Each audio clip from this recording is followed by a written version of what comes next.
Gue lupa masa pakai roller itu berapa ribu kilometer, cuma anjir gue mau nyuci motor tapi takut hujan. Iya aja apa ya, kasihan.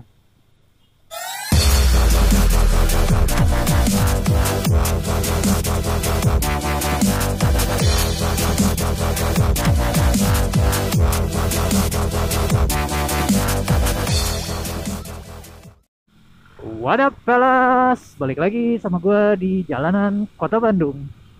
Berhubung video sebelumnya kena durasi, ya sebenarnya gue ngatur durasi sendiri sih.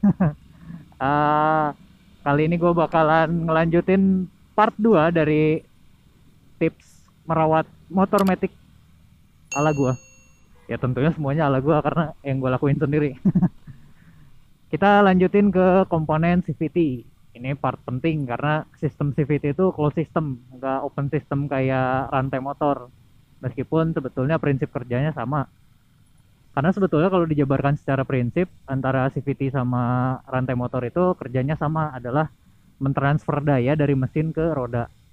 Cuma bedanya kalau CVT itu dia closed system, jadi dia ketutup dalam blok CVT. Kita nggak akan tahu tuh kondisi CVT kita kayak gimana kalau misalkan nggak sering-sering dicek.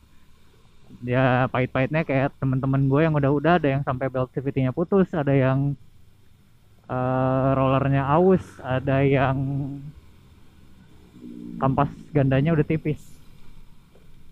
Jadi sebetulnya kalau misalkan kalian rajin perawatan, hal-hal kayak gitu tuh bisa dihindari karena ya namanya komponen bergerak, apalagi kalau misalkan sering dipakai kecepatan tinggi pasti cepat habis. Yang pertama kita mulai dari part paling gede deh, kampas ganda. Kampas ganda atau kampas otomatis, orang ada yang nyebut juga kampas kopling. Jadi sebetulnya kampas ganda motor metik itu fungsinya adalah mentransfer daya yang diputerin dari puli depan ke belakang buat dilanjutin ke mangkok otomatis. Nah, kerjanya mangkok CVT ini dia posisinya nempel ke roda sebetulnya. Jadi yang daya yang dikeluarin sama mesin diterusin sama kampas ganda, dilanjutin sama mangkok otomatis yang nempel ke roda belakang. Kalau sampai kampas gandanya tipis atau misalkan udah tidak mencengkram dengan sebagaimana mestinya, biasanya gejalanya itu gerdek. Rata-rata motor-motor Honda Matic gerdek semua tuh. Nah itu biasanya karena cengkraman dari kampas ganda ke mangkok otomatisnya kurang. Jadi ada bagian yang kena, ada part yang loss juga. Nah itu harus udah diganti atau dicek dulu deh. Biasanya rata-rata sih diganti pakai part yang racing part karena jadi lebih dingin dan lebih ngegrip. Part kedua yang perlu diperhatiin adalah belt CVT. Nah, si belt CVT ini sebenarnya fungsi kerjanya mirip-mirip kayak rantai, cuma kalau rantai dia bener-bener fix, dia transfer daya dari gear depan ke gear belakang. Kalau di anjay, kalau di Matic dia fungsinya nyalurin daya dari bukaan puli depan ke puli belakang buat ngebuka kampas ganda. Nah, itu yang harus diperhatiin. Usahain dicek tiap 20.000 kilometer. Cuma rata-rata ada juga sih yang sampai 30.000 kilo gitu nggak bermasalah karena bawahnya santai. Ya ada aja sih yang kayak gitu, cuma ya gue prefer dicek tiap 20.000 kilo dah, karena ngecek tiap 20.000 kilo itu memang udah standarnya dari pabrikan dan memang ada umur pakainya kan. Dia pasti, namanya karet, dia pasti akan mengeras dan jadi gampang retak. Nah itu sebenarnya yang harus dihindarin, jangan sampai lagi di tengah jalan kalian lagi ngegas kenceng, RPM naik, motor nggak jalan gara-gara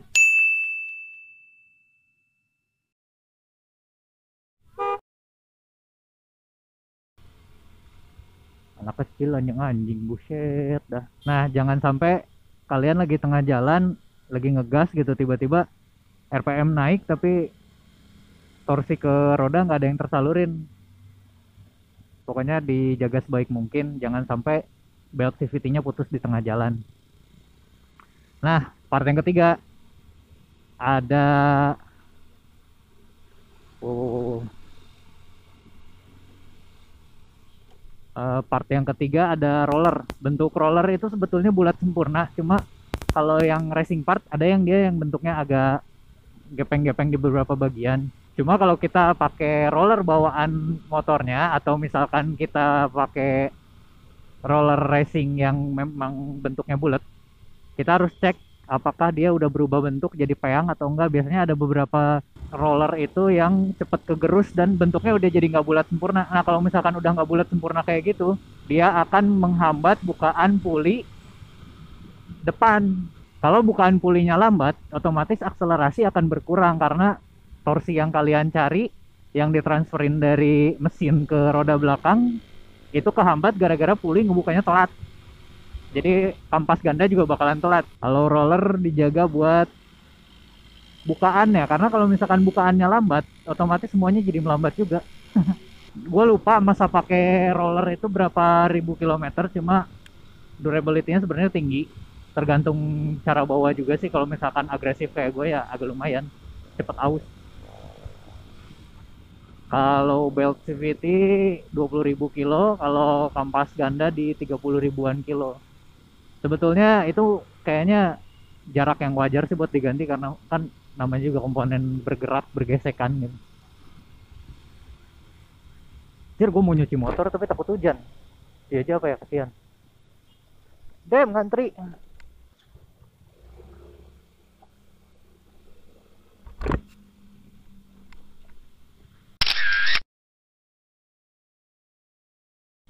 Anjay.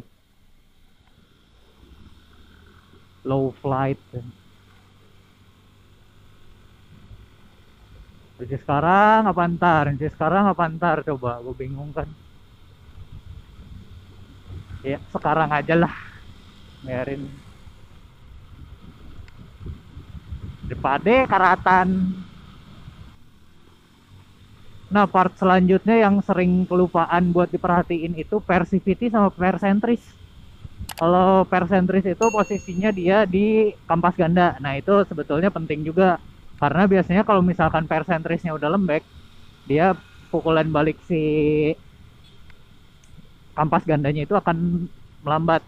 Dan itu nggak bagus buat akselerasi sama deselerasi. Part yang selanjutnya itu persivity. Nah, persivity ini tugasnya adalah ngebuka puli belakang untuk ngedorong kampas ganda kebuka. Kalau misalkan persivity ini udah bermasalah, biasanya bermasalahnya itu dia kehilangan powernya, dia jadi tekanannya tuh udah terlalu lembek lah. Permasalahannya itu persivity bakalan kerasa kalau misalkan kita lagi butuh akselerasi cepat.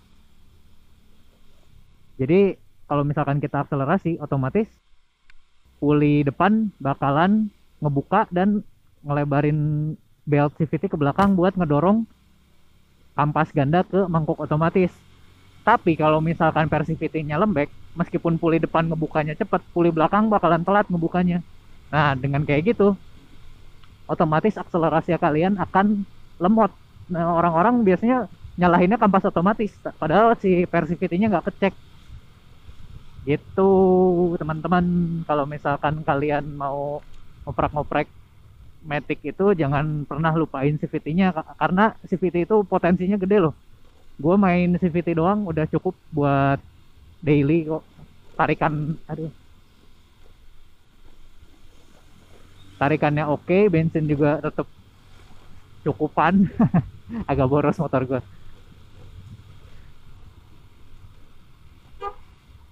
Ya, sekian video kali ini. Semoga tips dan trik ini bisa bermanfaat dan informatif buat teman-teman. Karena gue mau nyuci motor dulu di Pin Detailing Cipedes. Terima kasih sudah menyaksikan video gue dan see you on my next video. Bye-bye.